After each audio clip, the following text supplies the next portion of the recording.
이 영상 보시는 분들 중에서 자영업 하시는 분들 많으시죠? 저희 거래처 중에도 자영업 하시는 분들이 많으신데요. 제가 얼마 전에 상담을 다녀왔는데 꽤 잘 되고 있는 술집이었거든요. 꾸준히 월에 4천, 5천 나오신다고 하니 꽤 잘 되죠. 그런데 결국 까보면 남는 게 없다랍니다. 무슨 말이냐면 앞으로 벌어서 뒤로 다 까진다는 거예요. 이게 다 세금을 제대로 모르셔서 그런 겁니다. 자, 매출이 적으신 분들은 더 문제예요. 열심히 벌어놨는데 세금 내고 나니까 남는 게 없다라는 겁니다. 정말 죽어라고 일해서 나라에 무료 봉사도 하고 결국 폐업까지 갈 수도 있습니다. 이게 왜 이렇게 되는지 알려드릴게요. 자, 예를 들어서 라면 하나를 샀다고 한번 해보겠습니다. 라면이 1,100원이라고 치면 1,100원이 바로 대표님한테 가는 게 아닙니다. 100원은 나라로 가는 거예요. 다른 것도 마찬가지거든요. 용역비가 되었던 물품 금액이 되었던 10%는 나라 겁니다. 이걸 놓치시는 분들이 너무 많아요. 이게 나중에 개인 사업자의 경우는 1년에 2번 부가세를 내라고 나올 겁니다. 10%는 모아뒀다가 부가세를 신고하실 때 내셔야 하는 겁니다. 자영업 하시다 보면 그런 분들이 있어요. 이거 현금으로 살 테니까 좀 싸게 해줘. 싸게 해줄 테니까 증빙 처리하지 말고 그냥 현금으로 줘라. 이게 당장 싸 보일지 모르겠지만 나중에 무조건 문제가 생깁니다. 단순히 세금 끊고 세금을 돌려받고 이 개념이 아니라 나중에 소득세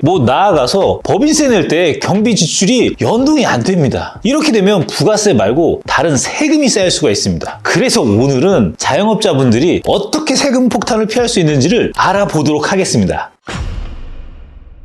자, 오늘 말씀드릴 세금은 부가세입니다. 자, 1월 부가세의 달이죠. 세무사한테 1월 부가세 납부액을 듣고 화들짝 놀라신 분들 정말 많으실 겁니다. 납부액이 생각보다 너무 커서 놀라면서도 맞겠지 하고 그냥 납부하시는 분들이 정말 많을 텐데요. 그러시면 절대 안 됩니다. 쓸데없이 부가세 폭탄 맞는 겁니다. 내지 않아도 될 돈을 내시는 거라는 거예요. 왜 내 부가세는 다른 사람들보다 높을까? 이 정도 금액 내는 게 맞는가? 그리고 부가세를 줄이기 위해서 무엇을 할 수 있을까? 이런 의문을 가지고 줄일 수 있는 방법을 생각해 보셔야 됩니다. 오늘 제가 부가세를 확실하게 줄일 수 있는 방법 알려드리겠습니다. 자, 먼저 부가세.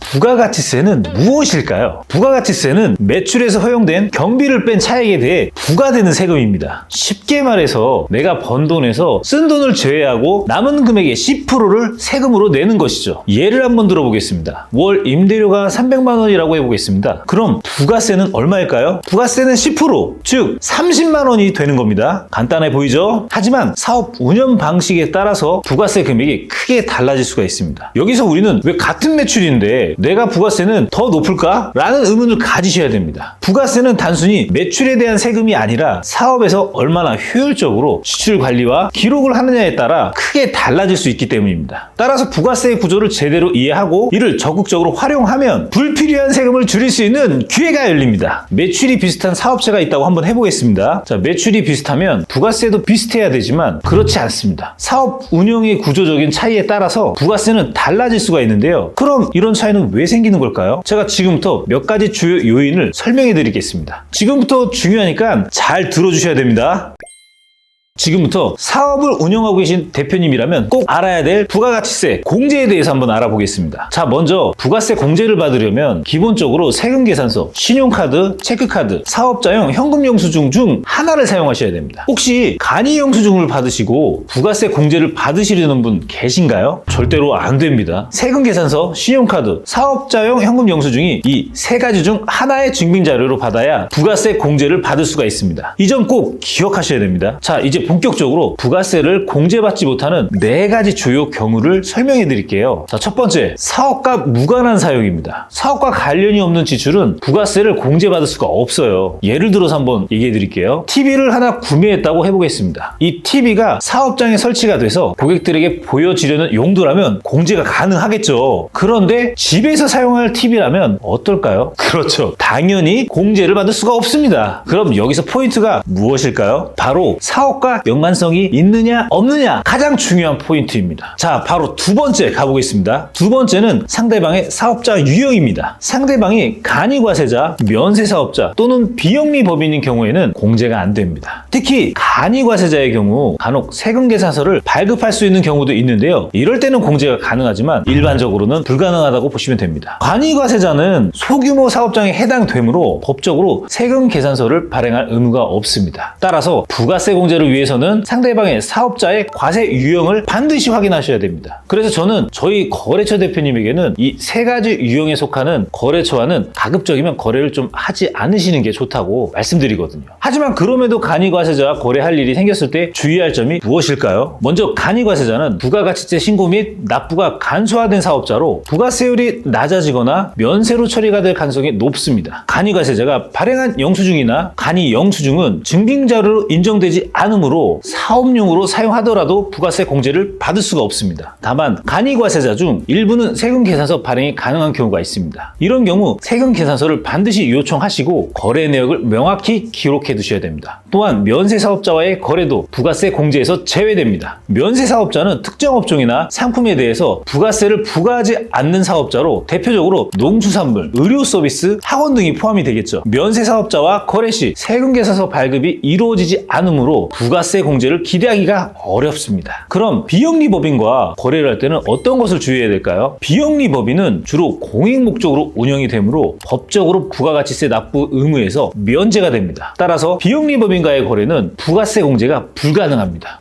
예를 들어서 교회나 자선단체 등이 있겠죠. 이런 비영리법인과 거래에서 발생하는 비용은 부가세 공제 대상이 아닙니다. 여기서 추가 꿀팁이 있습니다. 간혹 멀리 지방 출장을 가시는 경우가 생길 수도 있는데요. 이럴 때 외진 지역으로 가실 경우가 있을 수도 있겠죠. 지역이 외진 곳에 위치한 경우는 음식점이나 소규모 상점, 사업자가 간이과세자인 경우가 굉장히 많습니다. 이런 경우에 세금 계산서를 발급을 받을 수가 없으므로 아무리 사업과 직접 관련된 소비를 하더라도 부가세 공제를 받을 수가 없는 경우가 많이 있습니다. 이런 지역에서는 거래 전 상대방 사업자 과세 유형을 꼭 확인하고 가능한 경우 일반 과세자와 거래를 진행하는 것이 좋습니다. 비즈니스 때문에 나간 비용인데 부가세 공제가 안 된다고 하니 얼마나 억울합니까? 그러니 거래 전 상대방의 사업자 등록증을 확인해서 일반 과세자인지 간이과세자인지를 확인하셔야 돼요. 간이과세자나 면세사업자와의 거래를 한다면 부가세 공제를 고려하지 않고 순수 경비를 처리할 수 있도록 내부적으로 예산을 미리 조정하셔야 됩니다. 결론적으로 상대방의 사업 유형은 부가세 공제에 큰 영향을 미칩니다. 거래를 진행하기 전에는 반드시 확인하고 증빙 자료를 철저히 준비해야 부가세 공제를 받을 수 있다는 점 기억하세요. 자, 이번에는 세 번째입니다. 세 번째, 비영업용 소형 승용차 관련 비용입니다. 앞서 말씀드린 첫 번째와 두 번째는 아시는 분들이 좀 많으실 겁니다. 그런데 세 번째, 비영업용 소형 승용차 관련 비용에 대해서는 모르시는 분들이 굉장히 많으시더라고요. 비영업용 소형 승용차는 사업 목적과 관계없이 공제에 제한되는 대표적인 항목 중 하나입니다. 기본적으로 9인 이상의 승합차, 화물차, 1000cc 이하의 경차, 그리고 125cc 이하의 이륜 자동차는 부가세 공제가 가능하지만 그 외에 일반적인 승용차급은 공제가 불가능합니다. 여기서 일반 승용차란 4에서 5인승의 승객 운송 차량을 주로 의미하며 특히 고가 차량이나 사치성 차량은 더욱 주의해야 됩니다. 사업과 직접 연관되지 않는 경우에는 공제 대상에서 제외가 될 가능성이 높습니다. 만약 차량을 렌트를 하는 경우 어떻게 되느냐? 그 경우도 마찬가지입니다. 위에서 언급한 공제가 가능한 차량 외에 승용차를 렌트하거나 임차하는 경우는 부가세 공제에서 제한이 됩니다. 예를 들어서 사무용으로 승합차를 임대해서 직원 이동에 사용하는 경우에는 부가세 공제가 가능하지만 개인적인 용도로 이용할 가능성이 높은 소형 승용차는 공제가 되지 않습니다. 따라서 차량 선택 시 목적과 사용 용도를 명확히 하는 것이 중요합니다. 참고로 리스 차량의 경우 부가세 자체가 적용되지 않는 경우가 굉장히 많기 때문에 공제 여부를 따질 필요가 없습니다. 하지만 리스 차량이라고 하더라도 유지비, 연료비 등 차량과 관련된 기타 비용은 공제 가능한 차량인지에 따라서 다르게 적용될 수가 있습니다. 특히 차량 유지 비용에서는 주의가 필요합니다. 주유비나 수리비는 공제 가능 여부가 차량 용도 및 종류에 따라 달라지며 이를 구분하지 않고 공제하려고 시도할 경우 세무당국의 감사 대상이 될 수가 있습니다. 결론적으로 비영업용 소형 승용차와 관련된 모든 비용은 공제가 불가능하다는 것이 기본 원칙으로 이해하시고 차량 선택과 비용 처리 시 정확한 기준을 따르는 것이 중요합니다. 자, 이제 마지막 네 번째입니다. 네 번째, 접대 목적 사용 항목입니다. 직원들과 회식이나 식사를 했다면 부가세 공제를 받을 수가 있는 겁니다. 예를 들어서 회사 회식으로 사용한 비용은 부가세 공제가 다 가능한 거죠. 다만 이 경우에도 사회통념상 타당한 범위 내의 금액이어야 한다는 점을 기억하셔야 됩니다. 직원 한 명당 지나치게 큰 금액을 사용했다면 당연히 관할 세무서에서 의심받을 가능성이 굉장히 높겠죠. 조심하셔야 됩니다. 반면 거래처와 거래처와 접대 목적으로 사용한 비용은 공제가 되지가 않습니다. 예를 들어 거래처와 고급 레스토랑에서 식사를 하거나 이는 접대비로 분류돼서 부가세 공제가 불가능합니다. 접대비는 부가세 공제 대상이 아니므로 이를 명확히 구분해서 처리해야 됩니다. 자, 여기서 잠깐 접대비와 회식비를 혼동하시는 분들이 굉장히 많은데요. 회사 내부 직원들과의 회식은 회사 운영에 필요한 경비로 인정받을 수가 있습니다. 하지만 거래처와 모임은 회사의 직접적인 이익을 위한 것이 아니기 때문에 부가세 공제를 받을 수가 없습니다. 따라서 접대비는 부가세 공제가 안 되지만 법인세 공제나 종합소득세 일부 공제는 가능합니다. 추가적으로 유흥주점이나 클럽 등에서 사용된 비용은 직원 회식이라고 할지라도 공제가 불가능한 경우가 굉장히 많습니다. 특히 명확한 증빙 자료가 없거나 타당성이 부족하다면 이러한 비용은 전액 공제 대상에서 제외될 가능성이 높습니다. 결론적으로 접대 목적 지출은 부가세 공제가 불가능하지만 직원들과의 회식처럼 회사 운영과 직접 관련된 경비는 공제가 가능하다는 점 반드시 기억하셔야 됩니다. 비용을 분류할 때는 명확한 증빙과 사용 목적을 구체적으로 작성하는 것이 중요합니다. 그 외에 공제를 받지 못하는 항목들은 어떤 게 있을까요? 대표적인 몇 가지만 말씀드리겠습니다. 먼저 택시요금입니다. 여객 운송업은 부가세 공제 불가라 공제가 되지가 않습니다. 추가로 항공요금 및 입장권 비용과 해외 지출, 페덱스 등 해외 서류 송달 용역에도 공제 불가 항목에 들어가니 참고하시면 좋을 것 같습니다. 이 부분을 모르시는 분들이 많으시니 꼭 기억해 주셔야 됩니다. 자, 지금까지 부가세의 불공제 항목에 대해서 알아봤습니다. 그럼 지금부터는 무엇을 알아봐야 될까요? 그렇죠. 절세를 위한 구체적인 팁들을 알아봐야겠죠. 지금부터 정말 중요합니다. 집중해 주세요. 간단하면서도 바로 실천할 수 있는 팁이니까 영상 보시고 바로 적용해 보세요. 자, 첫 번째는 모든 거래를 할 때 세금 계산서 요청과 사업용 신용카드를 사용하는 것을 생활화해 주세요. 세금 계산서를 매번 요청하기 어렵다면 사업용 신용카드를 신청하세요. 사업용 신용카드는 자동으로 거래 내역에 기록되므로 공제 처리가 용이하거든요.